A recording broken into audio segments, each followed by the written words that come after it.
Hello everyone, welcome back on my YouTube channel.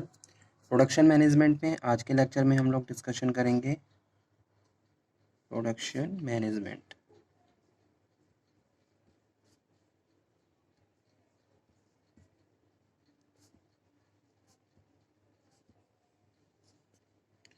तो आज हम डिस्कस करेंगे कुछ शॉर्ट क्वेश्चंस को जो एग्ज़ाम के पॉइंट ऑफ व्यू से इम्पॉर्टेंट है। जैसे कि फर्स्ट क्वेश्चन क्या है? फर्स्ट क्वेश्चन है, is production and operation management has interdisciplinary approach. ठीक है, इंटर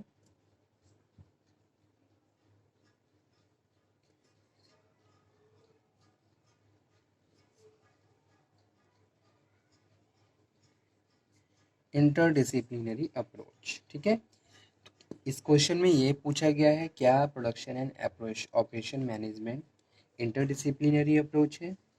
तो स्टार्ट करते हैं।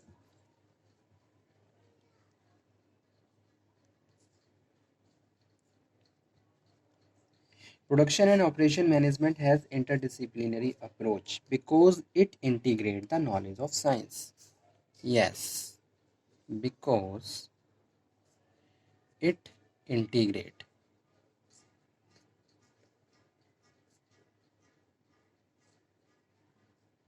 the knowledge of science. ठीक है,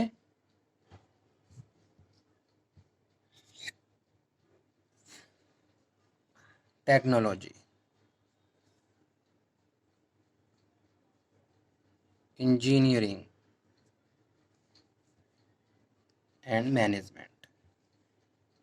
क्वेश्चन में क्या पूछा गया? क्वेश्चन में ये पूछा गया, क्या production and operation management interdisciplinary approach है?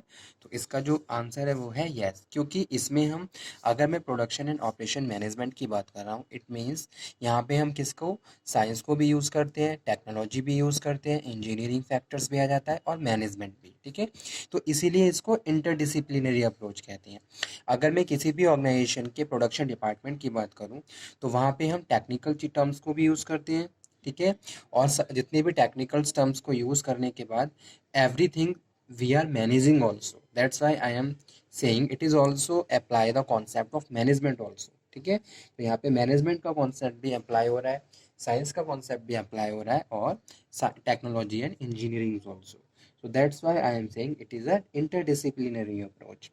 This integration is possible only through the innovative and creative spirit of man. ठीक है, production and operation management focus on managing all aspect. Production and operation management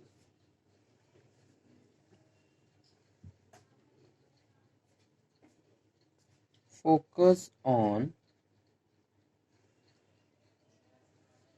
managing all aspect of an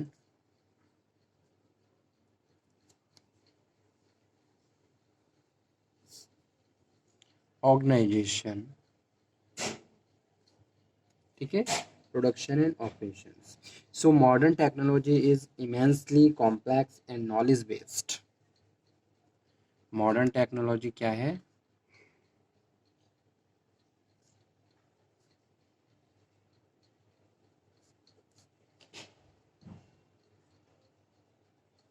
knowledge based. ठीक है, कोई भी new changes आ रहे हैं, that changes must be learn and apply. उसके लिए आपको नॉलेज गेन करनी होगी, तब जाके आप उसको अप्लाई करोगे। ठीक है, so requiring man power of very high level of scientific and technical capability. तो उसी के लिए हमें स्किल्ड मैन पावर की रिक्वायरमेंट होगी।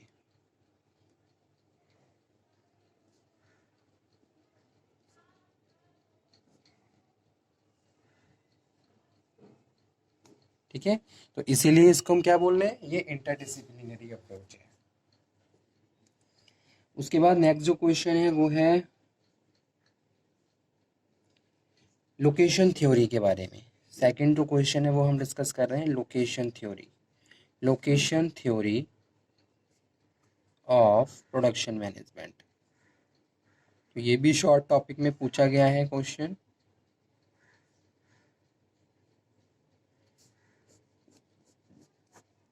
ठीक है। So first location theory given by max weber, तो किसने दी थी? गिवन बाय मैक्स वेबर, जो आपने मैनेजमेंट में पढ़ा है। तो इन्होंने लोकेशन थ्योरी दी and has been criticised for the unrealistic approach and deductive reasoning. Weaver assume fixed labor center and unlimited supplies of labor which are unrealistic। ठीक है, वेवर का क्या कहना है? वेवर का कहना है, वेवर ने एज्यूम किया कि भाई जो फिक्स्ड लेबर है and unlimited supplies of labour है, ये क्या है? अनरियलिस्टिक है किसी भी ऑर्गेनाइजेशन के लिए। किसी भी ऑर्गेनाइजेशन में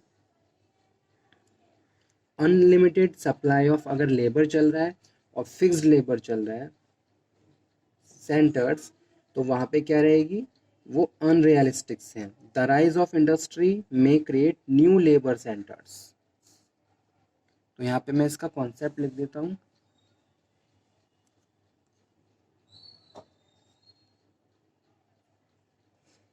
assumes that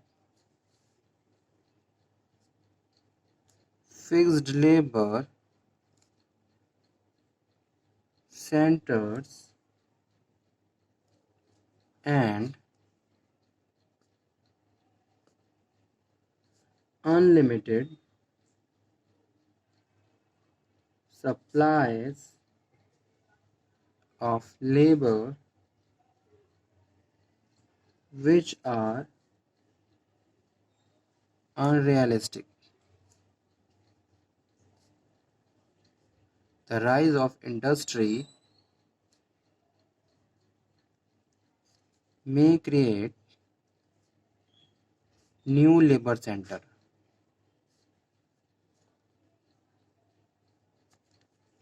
We cannot assume unlimited labor supplies at any center. In a competitive market structure, the assumptions of fixed point of consumption is unrealistic। Country-wise scattering, usually a consuming public is reality, and there may be shift in the consuming centers with a shift in the industrial population।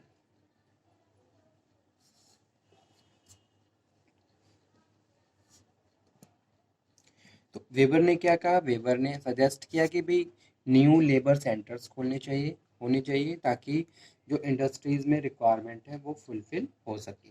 ठीक है, तो यही theory थी first location theory of the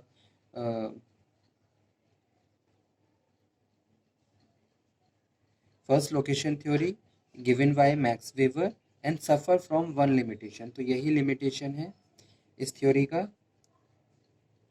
इसके बाद next जो question है वो है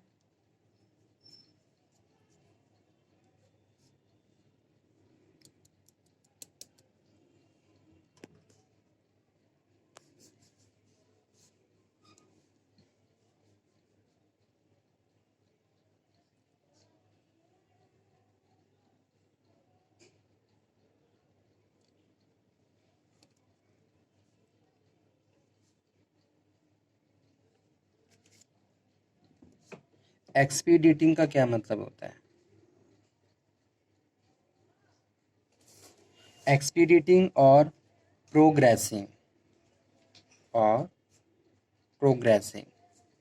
एक्सपीडिटिंग को अगर आप प्रोग्रेसिंग की टर्म्स में यू देखेंगे तो आप इजीली समझ भी जाएंगे क्या मतलब है एक्सपीडिटिंग का। अगर एग्जाम में एक्सपीडिटिंग की जगह प्रोग्रेसिंग आ जाता है तो आप इजीली उसको अटेम्प्ट कर सकते हो। ठीक है, so progressing ensure that the work is carried out as per the plan। जो भी आपने प्लान बनाया उसके हिसाब से आपका काम चल रहा है। एंड डिलीवरी शेड्यूल्स, और जो भी आपने टारगेट सेट करे हैं, जितना भी टाइम आपने एस्टिमेट किया है, डिलीवरी शेड्यूल्स आर met। ठीक है, expediting includes activities such as status reporting, attending to bottlenecks or holdups in production and removing the same, controlling variations or deviations from plant performance level, follow-upping, monitoring follow up, monitoring, reporting, attending through all stages of production, coordinating with purchase stores, tool room and maintenance department and modifying the production plan and replan if necessary. तो ये क्या है, progressing है.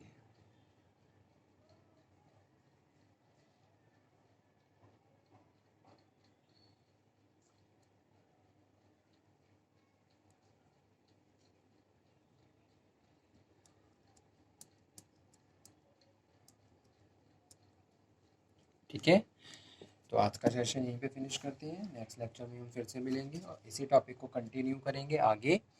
और VED model, वेड model को भी discuss करेंगे क्योंकि ये भी पूछा गया है एग्जाम में. इसी तरीके से बहुत सारे क्वेश्चन जो कि आपके एग्जाम से रिलेटेड हैं, इन पे हम डिस्कशन करेंगे.